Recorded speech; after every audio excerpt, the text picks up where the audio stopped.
આ વિશ્લેષણમાં આપનું સ્વાગત છે. ક્યારે વિચાર આવ્યો છે કે શૂન્યની નીચે શું હોય છે? આજે આપણે પૂર્ણાંકોની આ જ રસપ્રદ દુનિયામાં ડૂબકી મારીશું. આ એવી સંખ્યાઓ છે જે આપણને તાપમાન, ઊંચાઈ અને હા, દેવા જેવી બાબતો સમજવામાં મદદ કરે છે. તો આપણી આખી સફર કંઈક આવી દેખાશે. સૌથી પહેલાં પૂર્ણાંકો શું છે એ સમજીશું. પછી સંખ્યા રેખા પર સરવાળા બાદબાકીનો ખેલ જોઈશું.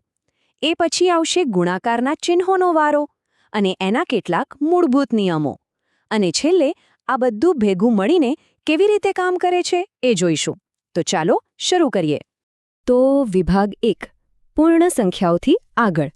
જુઓ, આપણે બધા જ 1, 2, 3 જેવી ગણતરીની સંખ્યાઓ તો જાણીએ જ છીએ, ખરું ને? પણ શૂન્યની બીજી બાજુએ જઈએ ત્યારે શું થાય? ચાલો એ જ શોધીએ. તો ચાલો આ એક સરળ સવાલથી શરૂ કરીએ. શૂન્યથી નીચે જઈએ તો શું થાય? અને સાંભળો, આ ફક્ત ગણિતનો પ્રશ્ન નથી, આ તો આપણા રોજિંદા જીવન સાથે જોડાયેલો છે.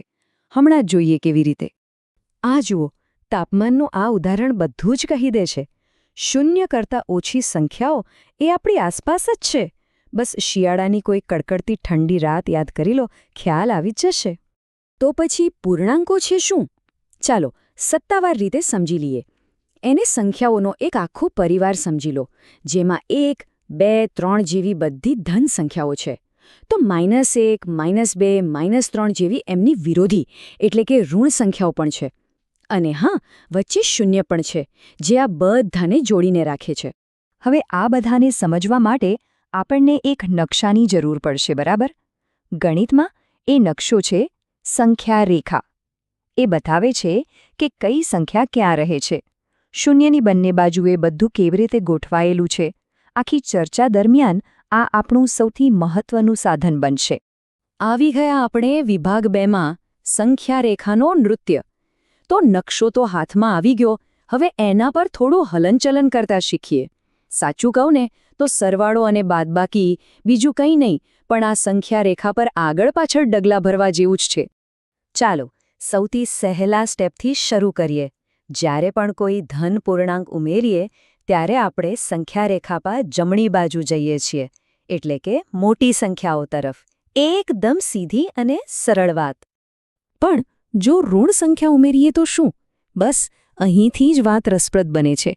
ઋણ સંખ્યા ઉમેરવી એટલે ખરેખર તો પાછા પગલે ચાલવા જેવું છે. આપણે સંખ્યા રેખા પર ડાબી બાજુ નાની સંખ્યાઓ તરફ જઈએ છીએ. અહીં જુઓ, આ ઉદાહરણ કેટલી સરસ રીતે બતાવે છે. આપણે 5 પર ઊભા હતા અને એમાં ઉમેર્યા 6. આ ઋણ સંખ્યા ઉમેરવાથી શું થયું?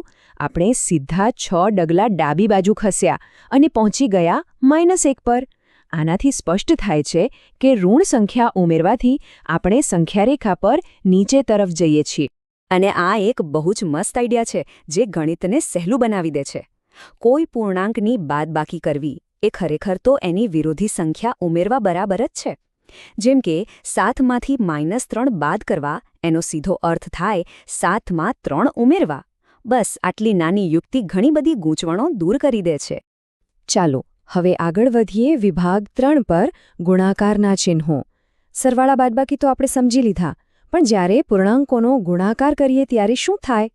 અહીંયા આખો ખેલ ચિહ્નોની પેટર્નનો છે. પહેલો નિયમ તો બહુ સરળ છે.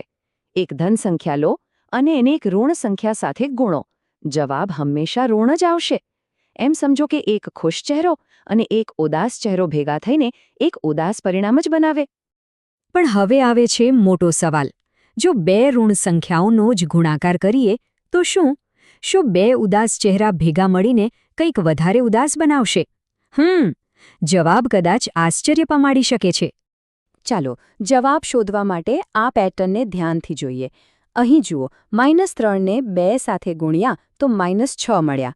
પછી -3 ને 1 સાથે ગુણ્યા તો -3. -3 ને 0 સાથે ગુણ્યા તો 0. કંઈક દેખાયું? દરેક વખતે જવાબ 3 વધતો જાય છે. -6, -3, 0. તો હવે એના પછી શું આવવું જોઈએ? પેટર્ન પ્રમાણે તો જવાબ 0 કરતાં 3 વધુ હોવો જોઈએ, ખરું ને?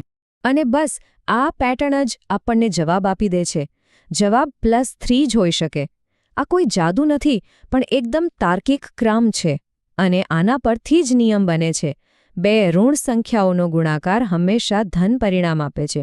વાહ! ઓકે, હવે વિભાગ 4 રમતના નિયમો. જેમ કોઈ પણ રમતના નિયમો હોય છે એમ પૂર્ણાંકોના પણ કેટલાક મૂળભૂત નિયમો છે. આને ખાલી સૂત્રો તરીકે ના જોતા. આ તો જાણે પૂર્ણાંકોની દુનિયાના ભૌતિકશાસ્ત્રના નિયમો છે જે બધું ચલાવે છે. અહીં એક મહત્વનો સવાલ છે, શું ક્રમથી ફરક પડે છે? જો સરવાળામાં 5 ઓછા 6 કરો કે ઓછા 6 વત્તા 5 કરો, જવાબ તો ઓછા 1 જ રહેશે. એટલે સરવાળો સમક્રમી છે. પણ બાદબાકીમાં એવું નથી. 5 ઓછા 3 એટલે 2, પણ 3 ઓછા 5 એટલે ઓછા 2. અહીં તો ક્રમ બદલાતા આખો જવાબ જ બદલાઈ જાય છે. આ બહુ મોટો તફાવત છે. આ કોષ્ટક આ બધા મુખ્ય નિયમોને એક જ જગ્યાએ બતાવે છે. સંવૃત્તતા એટલે કે બે પૂર્ણાંકોનો સરવાળો કે ગુણાકાર કરો, જવાબ પૂર્ણાંક જ મળશે. સમક્રમી એટલે કે સરવાળા અને ગુણાકારમાં ક્રમ ઉલટાવી શકાય છે, જેમ આપણે હમણાં જ જોયું. અને જૂથનો નિયમ કહે છે કે ગમે તે રીતે જૂથ બનાવો, અંતિમ જવાબ સરખો જ રહેશે. આ નિયમો જ પૂર્ણાંક ગણિતનો આખો પાયો છે. અને હવે આપણો છેલ્લો વિભાગ, બધું એક સાથે. ચાલો આપણે અત્યાર સુધી જે કાંઈ પણ શીખ્યા એ બધાને ભેગું કરીને એક સરસ પૂર્ણાંક ટૂલ કિટ બનાવીએ. તો યાદ રાખવા જેવા મુખ્ય મુદ્દા કયા છે? પહેલું, પૂર્ણાંકો એટલે 0, બધી ધન સંખ્યાઓ અને બધી ઋણ સંખ્યાઓ. બીજું, સરવાળો બાદબાકી એટલે સંખ્યા રેખા પર આગળ પાછળ જવું. ત્રીજું, ગુણાકાર માટેનો નિયમ, ચિહ્નો સરખા તો જવાબ ધન, ચિહ્નો અલગ તો જવાબ ઋણ. અને છેલ્લું, સમક્રમી જેવા નિયમો આખા ગણિતને વ્યવસ્થિત રાખે છે. બસ આટલું જ. અને હવે જ્યારે આપણે આ નિયમો જાણીએ છીએ ત્યારે અંતમાં એક વિચારવા જેવો પ્રશ્ન. જેમ આ ધન અને ઋણ પૂર્ણાંકો મળીને ગણિતમાં એક સંતુલન બનાવે છે, એવું જીવનમાં બીજે ક્યાં જોવા મળે છે જ્યાં બે વિરોધી તત્વો મળીને સંતુલન બનાવતા હોય? અને આ વિચાર સાથે પૂર્ણાંકો પરની આપણી આ ચર્ચા અહીં પૂરી થાય છે. આશા છે કે હવે શૂન્યની નીચેની આ દુનિયા થોડી ઓછી રહસ્યમય લાગતી હશે. અમારી સાથે જોડાવા બદલ ખૂબ ખૂબ આભાર.